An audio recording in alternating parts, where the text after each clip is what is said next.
بسم اللہ الرحمن الرحیم واستعینوا بالصبر والصلاة وإنها لكبيرة إلا على الخاشعين الذين يظنون أنهم ملاقو ربهم وأنهم إليه راجعون۔ ترجمہ کنز العرفان۔ اور صبر اور نماز سے مدد حاصل کرو، اور بے شک نماز ضرور بھاری ہے مگر ان پر جو دل سے میری طرف جھکتے ہیں، جنہیں یقین ہے کہ انہیں اپنے رب سے ملنا ہے اور انہیں اسی کی طرف لوٹ کر جانا ہے۔ وَاسْتَعِینُوا بِالصَّبْرِ وَالصَّلَاةِ، اور صبر اور نماز سے مدد حاصل کرو۔ اس آیت کی ایک تفسیر یہ ہے کہ اس سے پہلی آیات میں بنی اسرائیل کو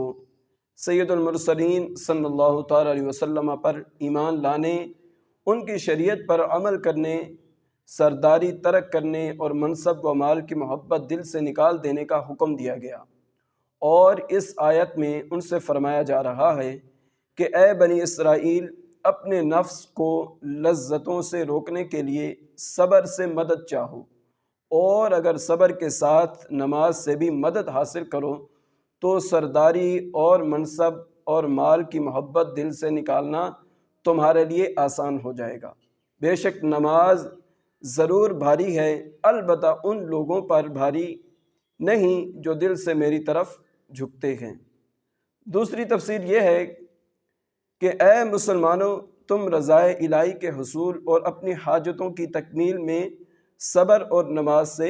مدد چاہو۔ سبحان اللہ، کیا پاکیزہ تعلیم ہے۔ صبر کی وجہ سے قلبی قوت میں اضافہ ہے، اور نماز کی برکت سے اللہ تعالیٰ سے تعلق مضبوط ہوتا ہے، اور یہ دونوں چیزیں پریشانیوں کو برداشت کرنے اور انہیں دور کرنے میں سب سے بڑی معاون ہیں۔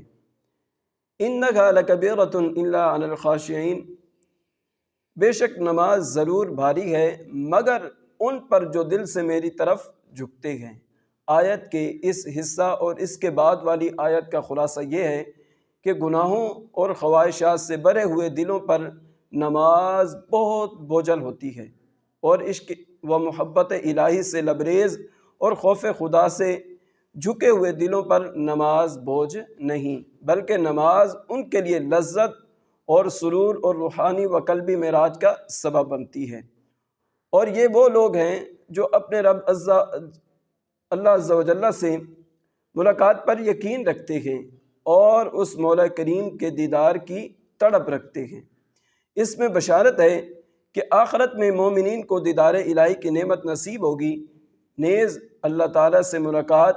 اور اس کی طرف رجوع میں ترغیب و ترہیب دونوں ہیں، اور ان دونوں کو پیش نظر رکھنا نماز میں خشوع پیدا ہونے کا ذریعہ ہے۔ گویا نماز میں خشوع و خضوع قائم رکھنے کا حکم بھی دیا ہے، اور اس کے حصول کا طریقہ بھی